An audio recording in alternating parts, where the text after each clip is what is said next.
it seems you're all alone, and your heart will break in two, remember someone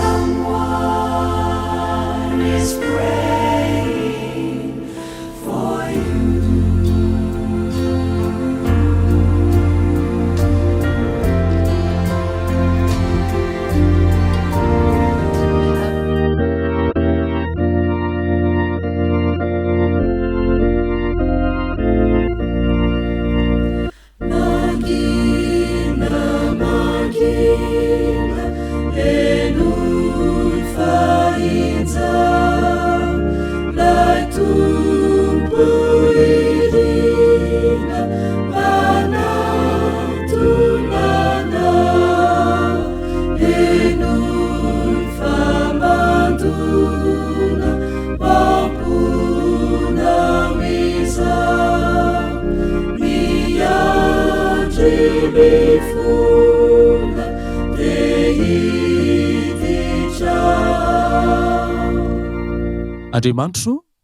Andriamanitro ianao, mitady anao fatratra aho, mangetaetanao ny fanahiko, maniry anao ny nofoko, eto amin'ny tany maina sy mangetana tsy misy rano.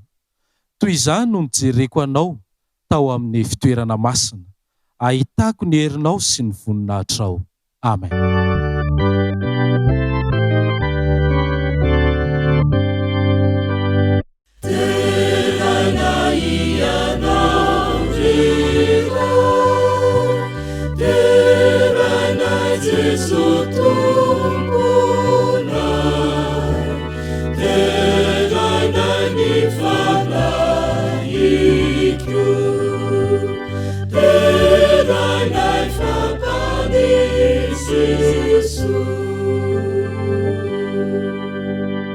Bavaka isika, Jehovah ray ny masina Andriamanitra fitiavanao, misaotranao izay no ny fitahinao anay mbola velonay soma tsara ao anatin'izao sabata izao.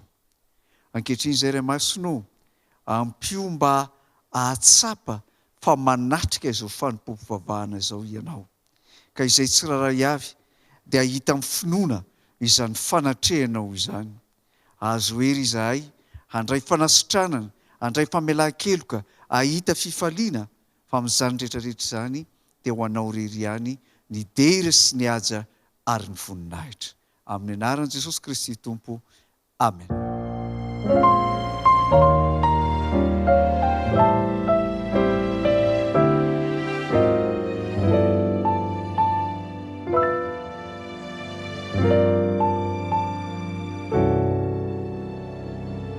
Izay avy ao amin'ny fiangonana Nanisana dia miarabanao manokana na tratra ity sabata ity. Rehefa tamin'ny andron'i Jesosy izay tonga tetỳ dia namangy manokana ny Maria ny anjely Gabriel. Ary amin'izao sabata manokana izao ihany koa dia tianay ny anonona izany teny manokana izay nataon'ny anjely Gabriel izany mba ho toavin'Andriamanitra ao amin'ny isa-tokantrano amin'ity sabata ity ary ho atao anao manokana izany teny izany. Lioka toko voalohany ka ny 9:20 manao hoe arahaba ry ilainao soavina ny tompo mombanao. Andriamanitra ane ombanao, Andriamanitra ane omba ny fianakavianao, Andriamanitra ane omba ny tokantranonao ary handrotraka fitahiana mananambiampy amin'ity sabata ity ary mba ho sabata fifaliana ane izao sabata izay iarahantsika manokana izao. Amen.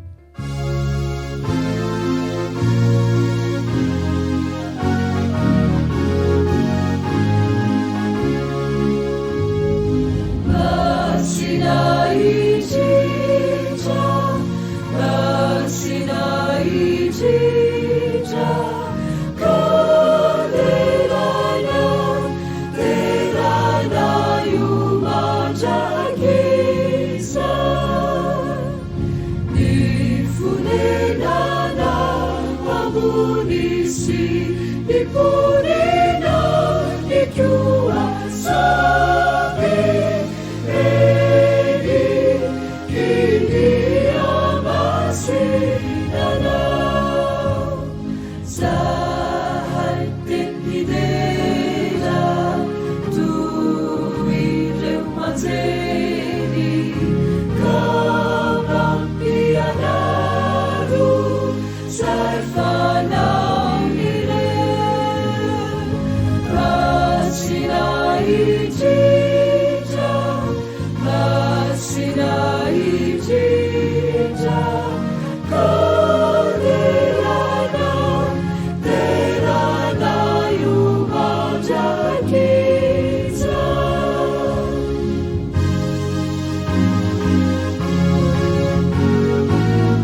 Ankehitriny dia saiko ianao handray ny baibolinao ka anokatra ny ao amin'ny Matio 5 ka ny 7:telopolo.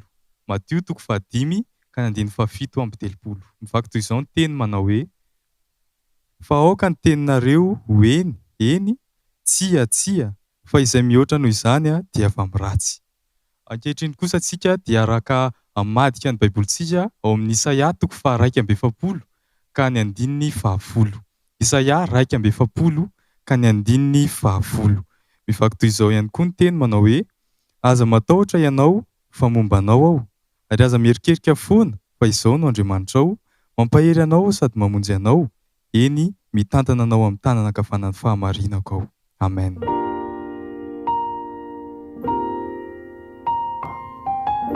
Iaraka ivavaka isika. Andriamanitra rainay tsara indrindra ny an-danitro, misaotra mankalaza ny anaranao izahay noho ny fitantananao manokana ny fiainanay. Misaotra anao izay Andriamanitra noho ny fitiavanao, misaotra noho ny fahasalamana izay mbola nomenao anay tsirairay avy. Andriamanitra, ankehitriny dia mangataka ny famelan-keloka izahay. Diovy izay Andriamanitra satria betsaka ireo fahotana izay tsy nety, tsy mendrika izay nataonay teo anatrehanao. Koa ny renay amin'izao sabata manokana izao dia mba ho diovinao ary mba ho vita fihavanana tanteraka aminao ane izahay. Ray malalo, ianao ihany koa no hitanay, hombanay mandritra n'ity sabata ity, ary irao manokana ny fanahinao mba hitoetra aminay, hitoetra amin'ny satokantranonay tsiraray avy. Andriamanitra, omeo fifaliana izay mandritra n'ity ora ny sabata ity, ary ny teny rehetra izay hoenoinay dia engane mba hamelombelona ny aim-pananay tsiraray avy. Ray masino, mety manana tsy fahasalamana izao olona izay miaino anay manokana izao. Ianao ane no hamangy ny tsiraray avy hanasitrana an'izy ireo. Mety manana olana manokana ny olona izay miaino anay. Mety ao amin'ny tokantranonao izy. Raha eo, ianao ane no hamaza ny olana izany. Magataka manokana aminao Andriamanitra, mba ny voninahitra ao ane no hitoetra miaraka aminay tsiraray avy, ary tsy hafoy anay ary tsy handao anay ane anao amin'izay rehetra ataonay. Fa tononona vavaka amin'ny anaran'i Kristy irery ihany. Saotra Tompo malalo. Amen.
Tonga eo amin'ny fanompoampivavahana fanatitra sy ny ampafolo ny isika asaina ianao hanomana izany mena 5 sekondra isika no manana izany ary vavaka mangina.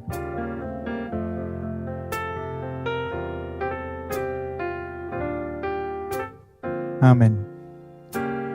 Amin'ity anio ity isika dia manana sabata miavaka izay anolorantsika indray, anovaozantsika indray ny fanoloran-tenantsika ho an'Andriamanitra. Ahafahanao indray manavao izany fanoloran-tena izany.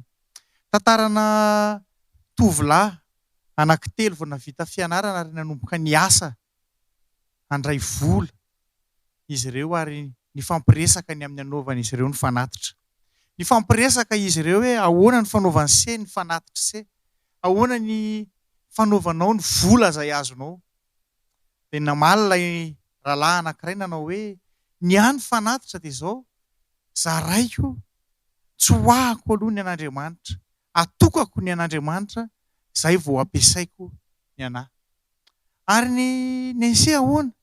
Mantsy an'ilay namany anankiray dia hoy ilay namany anankiray hoe izao indray ny amin'ny fanaovako azy, alaiko daholo ny vola azoko dia tsy pihako ny tany asiako linina mahitsy tsara dia mijoro eo ampovoany eo aho, dia atsipoko ambony be ny vola rehetra azoko ka izay miakavia no anahy, miakavanana an'Andriamanitra. Ary ny ese indray ahoana? Dia namaly ilay fahatelo nanao hoe ny andray tsotra be, ny ahy tonga dia manahirana be izany ianareo izany, mbola manao kajikajy maro fa ny ahy izao ihany. Ny vola rehetra azoko tonga dia atsipoko an'Andriamanitra daholo ary atsipoko makany an-danitra. Izay miverina ety an-tany no anahy, fa ny an'Andriamanitra tonga dia efa omeko azy amin'iny atsipoko any ambony iny, ka izay voarainy ihany dia anazy izay miverina dia anahy. Te amperitreritra anao iza amin'ireo ireny fanaovanao ny fanatitra e? Anao daholo ve ny vola azo sa hoe ohatran'ilay namana voalohany ka kisendrasendra izay lasany amin'ny akavanana amin'ny akaviana ny Andriamanitra? Sa hoe tena manolotra, manome ankitsi-po isika ho an'Andriamanitra? Ao amin'ny Romanina 12:10 ny 1:1 dia misy vaky teny toy izao. Romanina 12:10 ny 1:1 dia hoy izy ny soratra masina hoe koa amin'izany mangataka aminao ary rahalahy noho ny famindrapon'Andriamanitra mba hatolotra ireo ny tenanareo ho fanatitra velona masina sitrak'Andriamanitra dia fampopana mety ataonareo izany. Ny tian'Andriamanitra dia izao, atolotritsika ho an'Andriamanitra ny tenantsika mba ho fanatitra velona, mba ho fanatitra masina, ary izay ananantsika dia ny an'Andriamanitra aloha. Tian'Andriamanitra ianao hanome ho lohalaharana ny azy ary avy eo vao mampiasa izay ianao. Raha andoha ny fanatitra ianao amin'ity sabata ity dia atoloro izany ho an'Andriamanitra ary izay fanomaninao amin'ny apahana izay fanomen'Andriamanitra ianao tahaka izany ny ampahafolony. Tonga dia tsy hohay ny ampahafolony, tsy hohay koa ny fanatitra ho an'Andriamanitra, izay vao mampiasa izay azontsika isika. Tompo anie hitahanao. Amen. Manasanao hivavaka, hanondrika ny lohanao hivavaka, hanolotra ny tenantsikany sy ny fanatitra ho an'Andriamanitra. Vavaka isika. Ry Andriamanitra, raha ny masina tsara indrindra ny an-danitra, misaotra anao izay ny amin'ny tompontsoa izay homenao indray amin'ity sabata ity, ahafahanay manavao indray ny fanoloran-tena, ahafahanay indray manavao ny aty anatinay aty mba ho fanatitra velona masina ary ankasitrahanao. Tompo malalo tsy izay ihany fa mifanatitra izay hoentinay ny momba anay rehetra Jesosy eo dia taio zany mba ho ankasitrahana eo aminao. Anaran'i Jesosy Tompo. Amen.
Miarabany ankizy tsirairay avy indray nahatratra ity fotoanandroany ity.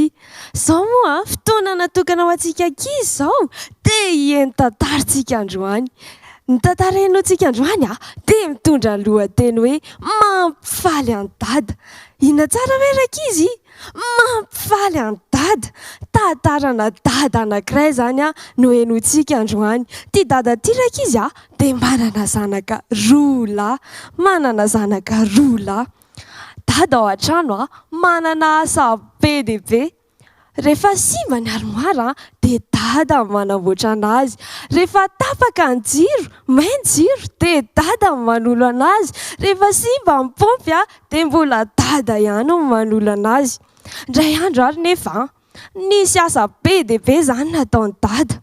Tena tsy araka dada intsony dia ny tao an-trano nefa tsisy rano intsony. Rehefa tsisy rano intsony tao an-trano dia nila fanampiany dada satria be dia be ny zavatra ataony dia lasa izy nakany amin'ny zoky. Lasa zany izy tsaitsaika moramora andeha ho any amin'ny efitrano ny zoky. Rehefa nandeha nakany amin'ny efitrano ny zoky izy tonga teo ambaravarana dia nandondony. dododododododo dododododododo. Tamin'izay fotoana izay zoky mikidikitika telefôna, tsy hay hoe nanao Facebook ve izy tamin'izany sa inona zavatra nataony. Dia hoy izy hoe mandrosoa dada, dia nandroso dada. Dia nresaka tamin'ny zoky dada avy eo hoe zao zoky be dia be ny asa ataony dada androany. Dada zao mbola andeha amahana omby mbola andeha hitery ronono mbola be dia be zavatra andeha ataony dada. Dia nefa ao an-dakozia ao zany tsisy ranontsony, dia mila rano ny ao an-dakozia, dia nefa tsisy ranontsony. Dikan'izay mila ny zoky zany dada mba andeha haka rano androany. Dia zay mba hiangaviako ny zoky andao mba aleo kely ny rano azafady zoky Dia hoy izy zoky, tsy hitan'ny dada ve za mbola manao zavatra tena tsy afaka anao an'izany ary dada. Fa maninona koa nefa raha mba atao dada ihany zany fa za tsy afaka manao an'izany Dia nalahelo rakizy dada. Lasa dada nandeha voaka moramora dia lasa izy nandeha nanohy ny asany ihany. Dia avy eo izy nandeha nakany amin'ny zandry indray aloha, dia nandondona tao amin'ny efitrano zandry indray dododododododo. Tamin'izay fotoana izay zandry nijery télé. Inona ny zavatra nijereny tao amin'ny télé tao? Dessin animé. Izy avy ny ankizy mba mijery dessin animé rehefa tsy mianatra. Ataoko angamba fa ny ankizy rehetra mijery dessin animé daholo rehefa tsy mianatra.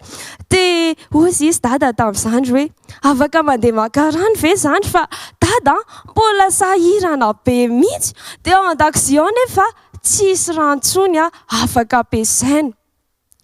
Dia hoy izy zandry hoe tsy maninona dada, aleo fa ajanoko aloha ty dessin animé jereko ty dia ataoko izay zavatra nasainy dada nataoko izay. Dia lasa zandry, lasa dada nandeha voaka. Dia rehefa lasa dada nandeha voaka dia zoky kosa nefa tary amin'ny efitrano tary nalahelo be any dada. Naninona hoe izy nalahelo be any dada?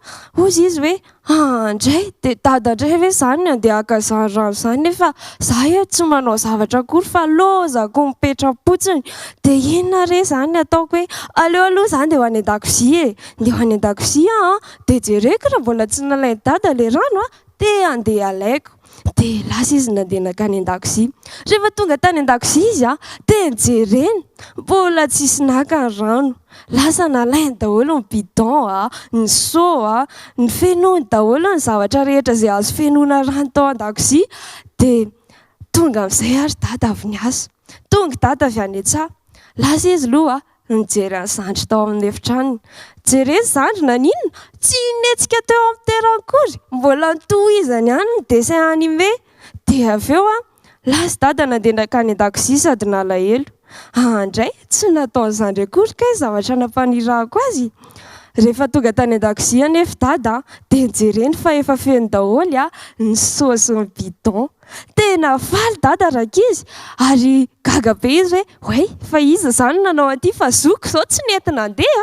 Zandry koa nefa lozany mipetra-potsiny ao amin'ny télé ao dia iza ary zany nanao an'ity. Lasa dada nandeha niazakazaka nakeny amin'ny fatsakana. Rehefa tonga teny amin'ny fatsakana izy jereny fa izoky naka an'ilay rano. Dia faly dada rakizy, tena faly dada satria nakatoy ny teniny ny zanany. Dia ajantsika hatreo ny tantara fa ao anaty baiboly ao dia misy toko sy andininy miresaka amin'ny fanapa-kevitra raisintsika rakizy. Andeha nge jerentsika ao amin'ny Matthieu toko 5 ny andininy 7-30.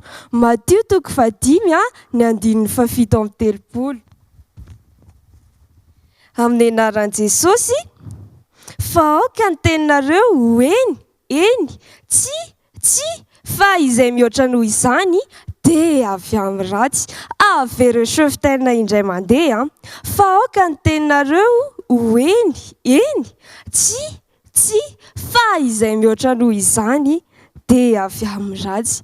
Manasa anao Jesosy androany rakizy mba rehefa mandray fanapa-kevitra zany tsika rehefa hoe eny dia tanterahana ny zavatra atao. Rehefa hoe zavatra tokony tsy ataontsika zany ka nandatsika hoe tsy dia tsy ataontsika intsony. Ohatra zao hoe teo zao ny rano dada zao zandry hoe ndana mba maka rano dia nanaiky izy nefa naninona tsy nandeha akory. Dia Any amin'ny namantsika any koa indraindray tao amin'ny namantsika andaingitsika dia misy fotoantsika tena mandà hoe tsy dia nefa avy eo rehefa drokodrokiny namantsika eo ihany tsika dia manao indray mandainga indray fa androany Jesosy dia manasa antsika hoe rehefa manaiky tsika dia kena hatramin'ny farany, rehefa mandatsika dia lavina hatramin'ny farany. Andehantsika araka izy hiaraka hivavaka an'izay tantara izay, hiaraka hivavaka isika. Jesosy mbola misaotra anao izahay fa nomenao an'iny lesona indray tamin'ity androany ity. Apiro izahay ankizy mba handray fanapa-kevitra tsara indrindra eo amin'ny fiainanay. Ka rehefa manaiky izay hoe eny dia ho tanterahanay izany. Ary rehefa zavatra tsy tokony atao kosa ka lavinay hoe tsy dia tsy ataonay izany. Amin'ny anaran'i Jesosy, amen.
Misaotra an'Andriamanitra isika tafahoana eto indray amin'izao sabata izao. Ny sabata moa dia fotoana sady natao hideranan'Andriamanitra no hanovozan-kery ihany koa amin'ny alalan'ny fiainoana ny tenin'Andriamanitra. Rehefa mahazo hery ao anatin'ny sabata tahaka izao isika dia afaka hiatrika indray ny fiainantsika sy ny fanompotsika an'Andriamanitra amin'ny fahasotoana. Ny lohatenin'ity fanovozan-kery anio ity dia hoe ao aoriana ao izy. Ao aoriana ao izy. Andeha mbola angataka ny fanahy masin'Andriamanitra hivavaka isika. Andriamanitra rainay io, tonga ankehitriny ny fotoana handraisanay fampahirezana avy aminao, mangataka ny fananao masina izahay, mba hitaridalana sy hampahery anay, na ho an'ny mpanomponao izay miteny, na ho an'ny zanakao izay miaino. Amin'ny anaran'i Jesosy Kristy Tompo no hanonana ny vavaka. Amen. Manohana ny fotokoty tantara anankiray izay ho zaraiko aminao ity. Isan-taona dia entin'ny ray aman-dreny maka-rivotra any amin'ny renibeny i Martin kely rehefa tonga ny fialan-tsasatra lehibe. Fiaran-dalam-by no andehanan'izy ireo mandroso miverina mandritra izany fotoana izany. Indray andro taty aoriana dia hoy Martin tamin'ny raisiny reniny, dadasineny eo, efa mba lehibe aza aho, aleo aho mba andeha irery ho any amin'ny bebe amin'izay. Rehefa niady hevitra teo izy telo mianaka dia nanaiky ihany reto ray aman-dreniny. Dia nateriny rainy teny amin'ny gara i Martin. Kevoka kely iriny ianao lahy tamin'izay fotoana izay mitondra an'ilay valiziny. Tadidiko sy fantatra tsara ny tokony atao ry dada, aza matahotra dada, hoy izy. Rehefa akaiky aingany lamasinina dia nibitsibitsika tamin'ny Martin no rainy.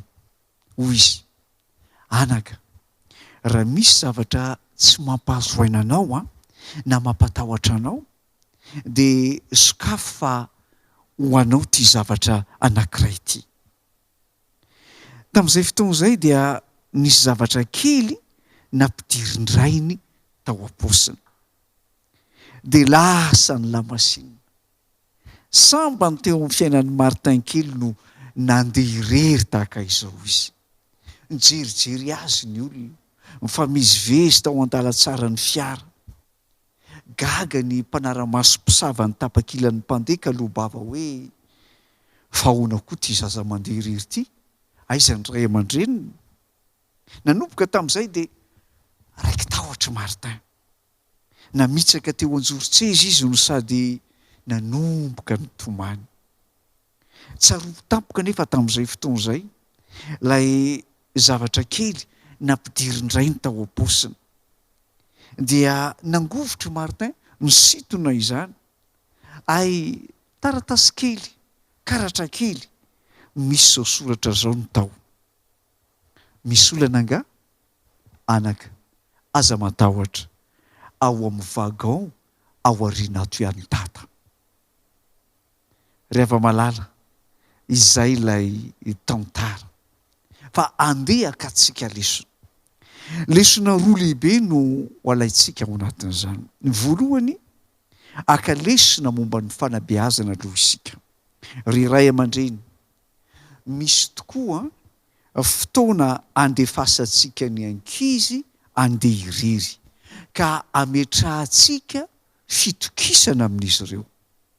Indraindray dia ilaitsika ny mamela ny zanatsika hiatrika ny zava-misy eo amin'ny fiainana mba tsy hatonga an'ireo zaza ireo hiankin-doha lava amintsika fa hatonga azy ireo kosa mba ahery sy ataonjaika fa tsy ho kanosa.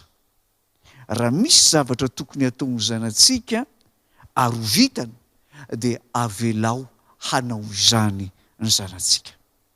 Izany no mahatonga ny taridalana atao amin'ny baiboly araky ny ohabolana 2:24 ohabolana 2:24 teny malaza ato amin'ny soratra masina izany manao hoe zaro amin'ny lalana tokony alehany zaza ka na rehefa antotra aza izy dia tsy hiala amin'izany hoy ny soratra masina. Na izany aza nefa arak'ilay tantara teo dia tokony hipetraka ao amin'ny vagao farany hatrany isika ray aman-dreny. Inona moa no hevitra izany? Mba hanampy ny zanatsika isika, hampahery azy ireo, hiaro azy ireo, indrindra moa ka raha sendra olana ny zanatsika. Eny, na dia efa lehibe manatokantrano aza ny ankizy dia aoka ho ao amin'ny vagao farany mandrakariva isika ray aman-dreny hampahery sy hanolo-tsaina azy ireo ho amin'ny tsara. Na kely na lehibe ny zanatsika, na endry na manahirana izy ireo dia ataovy izay hatsapany izy ireo fa eo mandrakariva isika. Ataovy izay hatsapan'ny zanakao fa tsy aiza akory dada fa eo anilany mandrakariva, tsy aiza akory neny fa eo akaiky ny mandrakariva. namana mahatoky tsy mahafoy ny ray aman-dreny. Zay ny lesona lehibe voalohany tsy ho antsika tao anatin'iny tantara iny. Ny lesona faharoa farany andeha akalesona isika momba ny fomba izay hitondran'Andriamanitra atsika. Tahaka an'izay nataony dadany Martin taminy ihany koa no ataon'ilay raitsika be fitiavana amintsika tsiraray avy. Indraindray ry havana dia avelan'Andriamanitra andeha irery isika. Ohatrany hoe toa miady irery isika indraindray. Amin'izay fotoana izay dia avelan'Andriamanitra ohatrany hoe ahatsapa isika mba tsy antehitra amin'ny herin'ny tenantsika fotsiny ihany. Avelany andeha irery isika mba hitadiavantsika azy, mba hitodiantsika eo aminy, mba tsy anteheratsika amin'ny saitsika sy ny herintsika fotsiny ihany.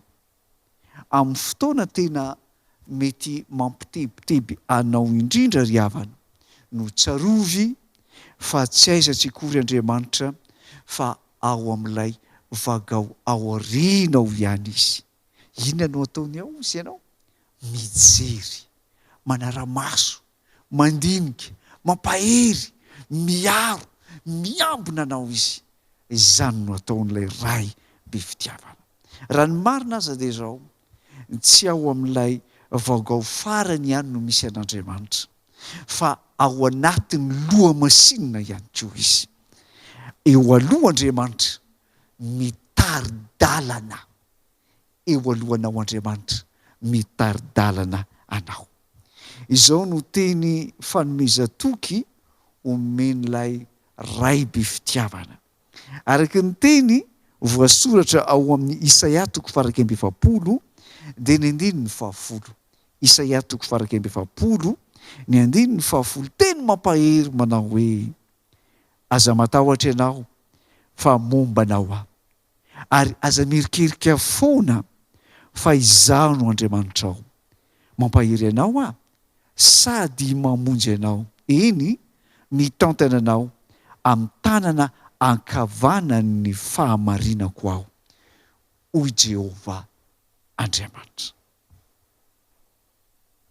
Eto am-pamaranana ry havana dia andeha isika hametraka izany teny fampaherezana izany amin'ny alalan'ny vavaka. Hivavaka isika. Raha ny masino misaotra anao zahay no ny teny fampaherezana nomenao anay tamin'ity androany ity. Nahafantarana indray fa ianao dia ray tsy mahafoy, tsy mamela anay andeha irery ianao, fa ao aorianao mandrakariva ianao, mijery, manara-maso, miambina sy miaro. Eo alohanay mandrakariva ihany koa ianao, mitari-dalana. Misaotra anao izay Andriamanitra, noho izany fitiavanao izany. Ambio izay mba ahatoky mihoatra no 100 isan-jato, fa miaraka aminay mandrakariva ianao, manatrika anay mandrakariva ianao, atanjao ny finoanay, velomy mandrakariva ihany koa ny fanantenanay. Ataovy ao anatinay isanandro ny fitiavam-bavaka, ary ampitomboy ao anatinay isanandro ny fitiavana ny teninao mampahery. Dia amin'ny anaranao Jesosy Kristy Tompo no hanonana izany bavaka izany. Amen.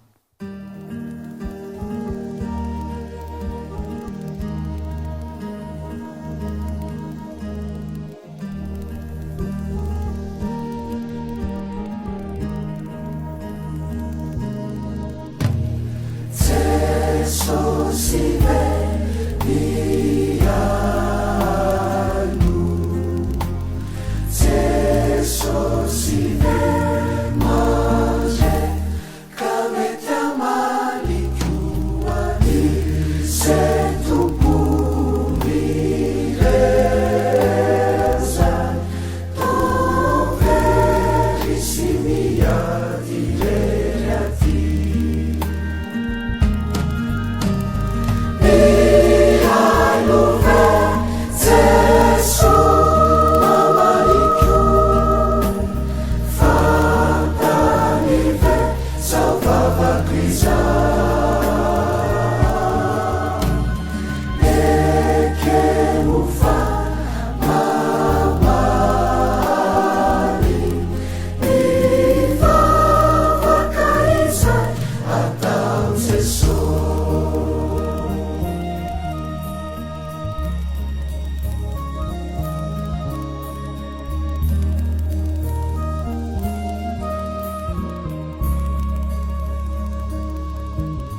raisintsodrano ary Andriamanitra ny teny nanao hoe mitenena amin'ny fiangonana manao hoe hitahanao ny Jehova ka hiaro anao, hampamirapiratra ny tavany aminao ny Jehova ka hamindra fo aminao, hanandratra ny tavany aminao ny Jehova ka hanome anao fiadanana, mandehana amin'ny fiadanan'Andriamanitra.